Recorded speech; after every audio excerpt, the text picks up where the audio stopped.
Sutherland Falls is a waterfall near Milford Sound in New Zealand's South Island.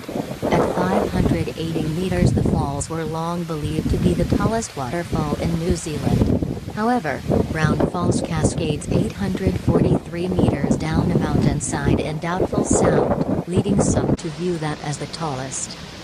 Waterfalls in 3 cascades. The upper is 229 meters tall, middle 248 meters, lower 103 meters tall.